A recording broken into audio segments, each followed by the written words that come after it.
और इस वक्त ज्ञानवापी से जुड़ा एक अपडेट सामने आ रहा है। गुंबद के अंदर एएसआई टीम ने प्रवेश कर लिया है। सीढ़ियों के सहारे अब अंदर पहुंच गई है एएसआई की टीम। गुंबद में बने झरोखे के अंदर टीम पहुंची है। गुंबद के अंदर एएसआई टीम का सर्वे इस वक्त चल रहा है, लेकिन बीच में लंच ब्रेक के लिए इसने रोका गया है। लंच ब्रेक के बाद एक बार फिर से सर्वे का काम शुरू किया जाएगा। तो तस्वीरें हम आपको दिखा रहे हैं किस तरह से एएसआई टीम ने गुंबद के अंदर, जो ज्ञानवापी के ऊपर का गुंबद है, उसके अंदर प्रवेश किया है।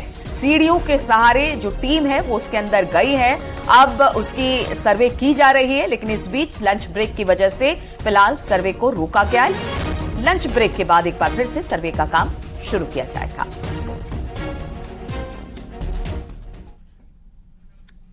पूरे परिसर का सर्वे चल रहा है। आर्कियोलॉजिकल सर्वे ऑफ इंडिया की टीम सर्वेक्षण कर रही है और उस सर्वे में हम भी पार्टिसिपेट कर रहे हैं। कोर्ट के ऑर्डर की कंप्लायंस में सुचारू रूप से काम चल रहा है। आज जो क्या 3D मैपिंग हो गई, फोकस दिख रहा है सुबह से टीम गुंबद पे ही नहीं, हर दिन पूरे परिसर का अलग अलग जगह सर्वेक्षण किया जा रहा है और ये सर्वेक्षण कोर्ट के ऑर्डर में कंप्लायंस में आराम से। और उधर इलाहाबाद हाईकोर्ट ने ज्ञानवापी केस में हिंदू प्रतीक चिन्हों को संरक्षण देने की मांग को लेकर दाखिल याचिका खारिज करते हुए हस्तक्षेप से इनकार कर दिया है। हाईकोर्ट ने कहा कि इसके लिए लोअर कोर्ट में जाएं। बता दें कि याचिका में वाराणसी जिला अदालत के एएसआई सर्वे के आदेश को प्रभावित किए बिना पूरे ज्ञानवापी परिसर को सील करने की मांग की गई थी। इसके अलावा गैर हिंदुओं के प्रवेश पर रोक लगाने की भी मांग की गई थी। याचिकाकर्ता का कहना था कि ज्ञानवापी परिसर में साल में एक बार श्रृंगार गौरी पूजन की अनुमति दी जाती है, जबकि गैर हिंदुओं का प्रवेश भारी संख्या में हो रहा है और वो हिंदू प्रतीक चिन्हों को पेंट कर छिपा रहे हैं और सबूतों को नष्ट करने की कोशिश की जा रही है। जनहित याचिका में इस पर रोक लगाने की मांग की गई, लेकिन कोर्ट ने हस्तक्षेप करने से ही इनकार करते हुए याचिका खारिज कर दी है। आज के दौर में वहाँ पे 2,500 लोग जाके प्रेयर कर रहे हैं, दूसरी कम्युनिटी के लोग, तो डैमेज कर सकते हैं हमारे स्ट्रक्चर को। तो कोर्ट ने हमने फोटोग्राफ भी कुछ दिखाया कि डेंटिंग, पेंटिंग वगैरह, डाइंग और पेंटिंग हो रही है वहाँ पे, जिसकी वजह से हमारा जो तमाम हिंदू जो स्ट्रक्चर है, प्रतीक चिन्ह हैं, वो नष्ट हो रहे हैं और तमाम टूटी हुई मूर्तियाँ और तमाम चीज़ वहाँ पाई गई हैं। तो कोर्ट ने कहा कि ठीक है, हमने प्रोटेक्शन ऑलरेडी दिया हुआ है, लेकिन एक बात है कि चूंकि आप पिटिशनर हैं, प्लेंटिफ है निचली अदालत में राकेश सिंह, तो आप सीधे वहाँ अप्रोच करिए। और आजमगढ़ में 3 तलाक का अजीबोगरीब मामला सामने आया है। बताया जा रहा है कि पति ने कुवैत से पत्नी को व्हाट्सएप पर ऑडियो भेजकर 3 तलाक दे दिया, जिसके बाद उसके सास ससुर ने मारपीट कर उसे घर से बाहर निकाल दिया। इतना ही नहीं, महिला का आरोप है कि ससुराल वालों ने फांसी लगाकर उसे जान से मारने की कोशिश की। उसके मायके वालों को जब इस बात की जानकारी हुई तो वो उसे अपने साथ लेकर चले गए। अब पीड़ित महिला इंसाफ की गुहार लगाने के लिए एसपी के पास पहुंच गई है। साल 2019 में उसका निकाह हुआ था। महिला के मुताबिक शादी के 3 महीने बाद उसे पता चला कि पति ने किसी और से भी शादी कर रखी है। उनकी पहले से, उसके बाद हमसे शादी किए, उसके बाद बस यही कुछ नहीं है, बस वहाँ पे रहते थे तो उन लोग वहाँ से भगा दिए हमें। यहाँ पे घर पे फांसी उसी लगवाए थे ज़बरदस्ती। तब उसके बाद यहाँ पे लाके घर हमारे पहुँचा दिए। हमारे घर पर कोई नहीं था, हमारी अम्मी हम थे। उसके बाद कह रहे हैं हम नहीं रखेंगे। उसके 3 महीने बाद तलाक दी, कोई वजह नहीं थी। ये एक तहरीर प्राप्त हुई है, कंप्लेंट महिला यहाँ पर आई थी जिसने ये कंप्लेंट करी कि मेरे को कुवैत से 3 तलाक दे दिया और मेरा 1.5 साल का बच्चा है।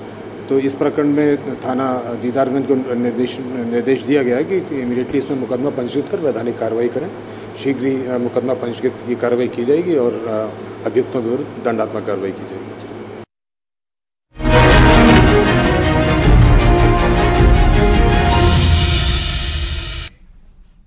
मऊ में धर्मांतरण का मामला सामने आया है। घोसी कोतवाली इलाके में एक मकान में चंगाई सभा में धर्म परिवर्तन का खेल चल रहा था। भोज का भी आयोजन किया गया था। बड़ी संख्या में महिलाओं का धर्म परिवर्तित कराया जा रहा था। हिंदू जागरण मंच की शिकायत पर पहुंची पुलिस ने पादरी और मकान मालिक समेत 3 लोगों को गिरफ्तार किया है। एक अभी भी फरार बताया जा रहा है। महिलाओं से पूछताछ कर पुलिस ने उन्हें छोड़ दिया है। मौके से 22 कागजात बरामद किए गए हैं। 4 लोगों के खिलाफ पुलिस ने मुकदमा दर्ज किया है। बताया ये भी जा रहा है कि चंगाई सभा का आयोजन किया जा रहा था।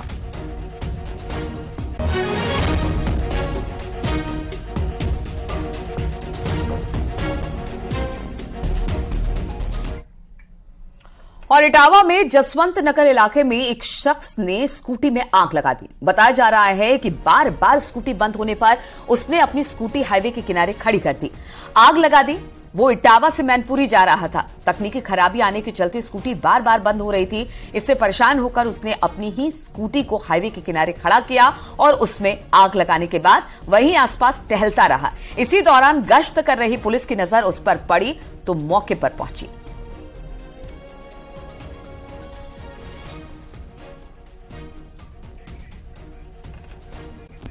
गाजियाबाद से लेते हैं, जहां पर बिजली का तार छूने से ट्रक में आग लग गई। आग लगने से ट्रक में रखा सामान जलकर राख हो गया। इस घटना में ड्राइवर और खलासी गंभीर रूप से झुलस गए और इलाज के दौरान दोनों की मौत हो गई। दमकल की गाड़ियों ने काफी मशक्कत के बाद आग पर काबू पाया। थाना मोदीनगर क्षेत्र की यह घटना बताई जा रही है।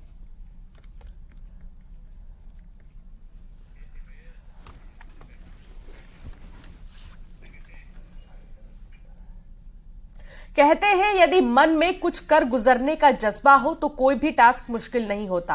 आपको एक ऐसी महिला की कहानी बताते हैं जिसे कभी शिक्षा के अधिकार से वंचित कर दिया गया था, लेकिन आज वो महिला सशक्तिकरण की मिसाल बन चुकी है।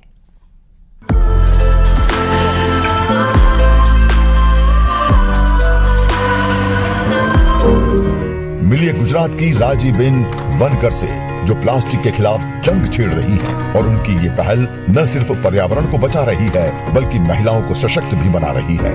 गुजरात के भुज के कोटाय गांव में 6 लड़कियों और एक लड़के के परिवार में जन्मी राजीबेन को सामाजिक दायित्व के कारण शिक्षा के अधिकार से वंचित कर दिया गया था। राजीबेन वानकर समुदाय से हैं। 12 साल की उम्र में उन्होंने खादी बुनाई की कला सीखी, जिस पर पूरी तरह से पुरुषों का वर्चस्व था।